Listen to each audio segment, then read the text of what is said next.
When Layla Harbert stepped off the plane, she carried more than a backpack. She brought expectation, a youth international pedigree, and the quiet electricity of a young player on the brink. At 18, she has already captained England at junior levels, and now, after loan spells in the English second tier, she has crossed an ocean to test herself in one of the world's most physical leagues. The move is simple on paper, a loan to a leading American professional side, but beneath the paperwork lies a trial by contrast. Rain-soaked training fields where tempo and transition are king, teammates with hardened elite resumes, and a fan culture that treats every contest like a battle.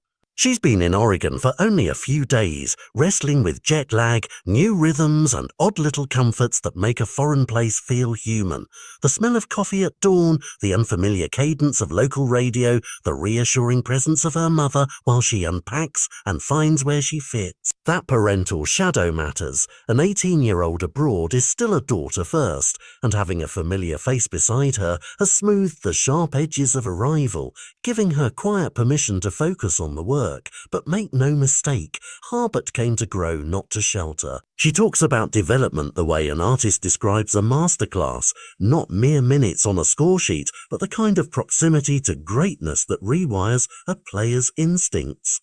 Around her at training are midfielders whose reputations precede them, players who thread passes with surgeon-like calm or who press like storms. For a technician who thrives between the lines, that exposure is a curriculum. She can steal small moves, copy pocketed runs, learn how to marry touch with tempo against bodies that tackle differently than back home. The coaching staff have been frank about what they see: raw technique, a two-footed comfort on the ball, and an appetite to move the ball forward. Yet they also note what she must build: the physical tenacity to contest the midfield battles, the constant engine required in transitional moments, the defensive muscle that complements creative instincts. That frank assessment is not criticism so much as a blueprint, and the club seems intent on turning the loan into an accelerated workshop. Paperwork means she isn't eligible just yet, and the delay might look like misfortune. But for coach and player alike, it has become a sliver of opportunity: individual sessions, tailored feedback, and an unhurried passage through the team's game model before the match calendar swallows her. Instead of being plunged straight into the furnace, Harbert is being primed, step by step, to fold the sides demands into her own natural instincts until the integration becomes seamless.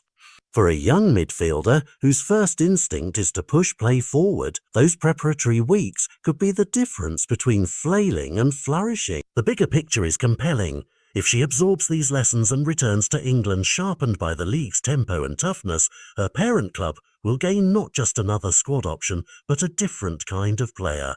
One tempered by physical duels, seasoned by transitional speed, and confident facing elite opposition. That possibility ripples beyond one roster spot. It can alter tactical plans, accelerate selection decisions, and shift the arc of a career. Yet nothing is preordained. The next few months are a sequence of small tests, learning how teammates communicate, adapting to defensive triggers, translating individual drills into match instincts. For Harbert, there are equal parts vulnerability and promise, the thin line every young talent must walk when opportunity arrives overseas.